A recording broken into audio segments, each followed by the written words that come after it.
Тэглэхэн дус та бүхэндээ шинэ өдрийн мэндийг хүргэе. За өнөөдрийнхөө энэ үгийг Бурхандаа даатхан залбирцгаая. Тэгээ хамтдаа бүгдээрээ үгээ эхлэе. Их эзэн минь Тэнгэрлэг Бурхан минь танд баярлалаа. Та энэ цагийг бидэнд зөвшөөрчихсөн талархаж байна. Тэгээ алдар магтаалыг танд өргөж байна эзэн минь. Энэ цагийг үргэлжлүүлэн та удирдан жолоодож чиглүүлж хөтлөн дагуулж өгөөрэй. Эзэн минь танд бүх алдар магтаалыг өргөн эзэн Есүсийн нэрээр залбирanгуйж байна. Амен. Амен. За бүгдээрээ Матай номын 10 дугаар бүлгийн 29-оос 31-р ишлэлийг уншаад эндээс та бол үнцэнтэй гэсэн сэдвээр бүгдээрээ хамтдаа суралцъя. Хоёр бор шувууг задгаа зоосоор худалддаг босов. Эцгийн чинь зөвшөөрөлгүйгээр тэдний нэгэн ч газар дунахгүй. Та нарын толгой дээр ширхэг өсчин хүртэл тоологдсон. Тиймээс бүү ай та нар олон бор шувуунаас ч эрхэм үнцэнтэй гэсэн. За энэ өглөө эзэн бидэнд бас яг бидний мартагдсан тэр үн цэнийг эзэн энэ сургаалаар дамжуулан сэргээхийг хүсэж байна. Бидний үн цэн юу н хаанаас эхэлдэг вэ? За өнөөгийн нийгэмд бидэнд үн цэнийг төлбөрийн чадвараас тэгээс нийгмийн байр суурь эсвэл бусдад хэрэгтэй хүн бэ гэдгээс шалтгаалж биднийг тодорхой хэмжээнд үнэлж цэгэндэг. За тийм учраас амжилтаа явах үед хүрээлж харин амжилтгүй бүтлгүүдэх үед бүгд тойрон оддог. За тэгвэл өнөөдрийн энэ ишлэлээр дамжуулан бид нар бас зөвхөн ертөнцийнхний үздэг тэр үнэлэмжээр биш.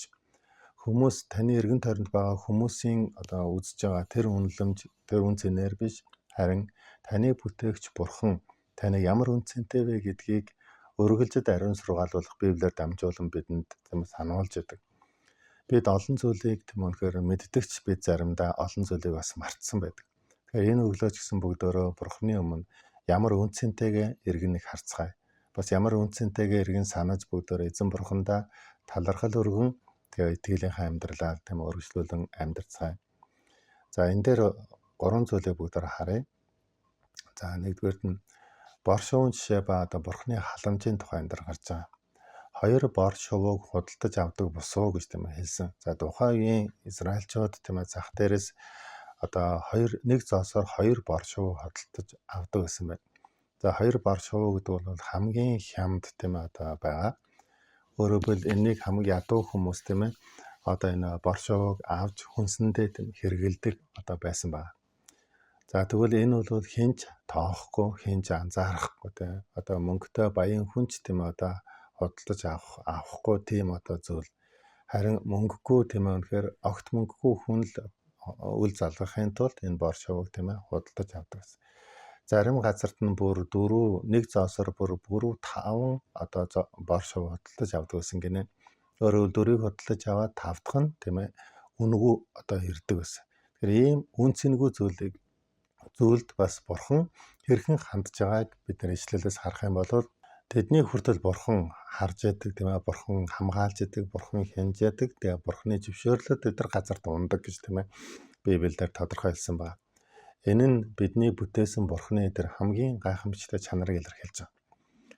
Өөрөөр хэлбэл хамгийн үн цэнгүй зүйл гэж боддог зүйл дээр ч гэсэн Бурханы хайр халамж, Бурханы анхаарал, Бурханы хяналт тэр газар дээр байж байдгийг бидэнд тодорхой хэлсэн байна. Хүмүүс таныг үн цэнгүй эсвэл хүмүүс таны гарал үүслээс ч болоод дорд үзэж үн цэнгүй холбоо хамаарал багтаагаас ч болоод үн цэнгүй гэж үзэж болох хэдий ч бид өнөөдрийн энэ сайн мэдээг бид өнөөдөр Бурханы Библиэр дамжуулан илчилсэн сайн мэдээн дээр төвлөрөх юм бол Бурхан биднийг үн цэнтэй гэж үзэж байгаа. Таныг үн цэнтэй гэж үзснийг бид эндээс харж болно. Хоёрт нь болохоор толгойн өсчин хүртэл тоологдсон гэдгийг Библиэр хэлж байгаа. Хүний толгойд ойролцоогоор 100,000 ширхэг үс байдаг гинэ. За тэгвэл мэдээж бид нар энэ үснүүд маань өдөр болгон үсээ угаах үедээ бидний үс хэр хэмжээгээр ундаг байлаа.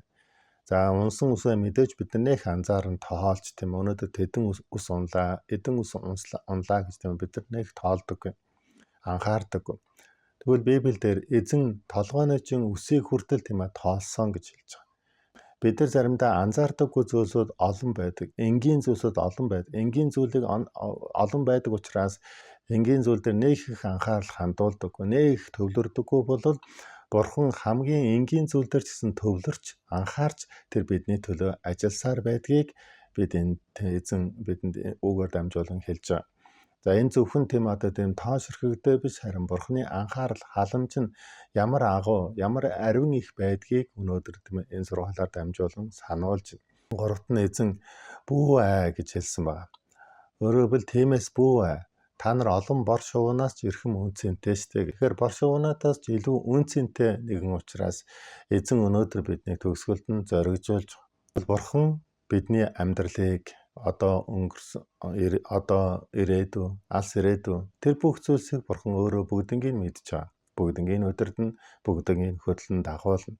Бүгдийг төлөвлөсөн учраас бидний өнөөдрийн амьдрал тохиолж байгаа зүйлсүүд маань урт юм шиг санагдах боловч Бурханы хөдөлгөөний өчүүхэн асар жоохон зүйл юм аа. Тэгэхээр бид нэр магадгүй урт гэж бодож исэн зүйлсөө нэг л өдөр тийм ээ өнгөрөн одож ямар хурдан дуусчваа гэж бид нар тийм ээ хэлж ярьдаг шиг энэ бүхий л хугацаанд Бурхан бидний төлөө ажилласаар байдаг. Таны төлөө ажилласаар байдгийг хэлж байгаа учраас түүний хэлсэн хамгийн сүүлийн үгээр тийм ээ үгийг дахин хэлж өнөөдрийн цагийг дуусгамаар. Эзэн хэлэхдээ тиймээс бүү гэж хэлсэн. Тэгэхээр өнөөдөр бүгдөө айцыг өөрсдийнх амьдралаас зайлуулцгаая. Үнцэнгүй гэсэн бодлыг өөрсдийнх амьдралаас зайлуулцгаая. Миний амьдрал утга учиргүй гэсэн бодлыг өөрсдийнх амьдралаас зайлуулцгаая. Хүмүүс намайг, гэр бүл минь намайг, эцэг эх минь намайг ингэж л хэлдэг, ингэж л боддог. Би ингэж л өссөн, би ийм л үнцэнгүй нэгэн гэжсэн тэр бүхий л бодлуудаа бүгдөө одоо хайцгаая. Бүтээгч чинь таныг өөрөөр харж байна. Бүтээгч чинь яг одоо таныг үнцэнтэй нэгнээр дуудаж байна. Халелуя. За тэгээ бүгдөө өнөөдрийн цагийг эзэн Бурхандаа даатхан залбираад тэгээд өндөрлөё. Халелуя. Хайртай эзэн минь танд баярлалаа. Тэгээд энэ цагийг өгсөн талархаж байна. Та бидэнд үнцэнтэйг минь сэргээж өгсөн талархаж байна эзэн. Тэгээд эзэн би таны хувьд үнцэнтэй. Та биднийг үнэхээр үнцэнтэйгээр бүтээсэн нэгэн. Тэгээд өнөөдрийн сургаалаар дамжуулан эдхэн зоосоор тийм борлогддог бор шувнаас ч та нар илүү үнцэнтэй юм а гэдгийг та бидэнд үнэхээр тодорхой хэлсэн. Тэгээд эзэн та бидэнд бас бүү гэж хэлсэн. Их эзэн минь тэгээд бид үнэхээр тийм танд бүрэн итгэж танд бүрэн найдахыг хүсэж байна. Өнөөдөр ч гэсэн та бидний дээр таны хамгаалалт байгаад талархаж байна. Баярлалаа эзэн минь. Энэ өдрийн туршид бүх цаг хугацааг танд даатхан өргөж байна. Эзэн Есүсийн нэрээр залбирanгуйж байна. Амен. За Бурхан таныг ивэх болтугай.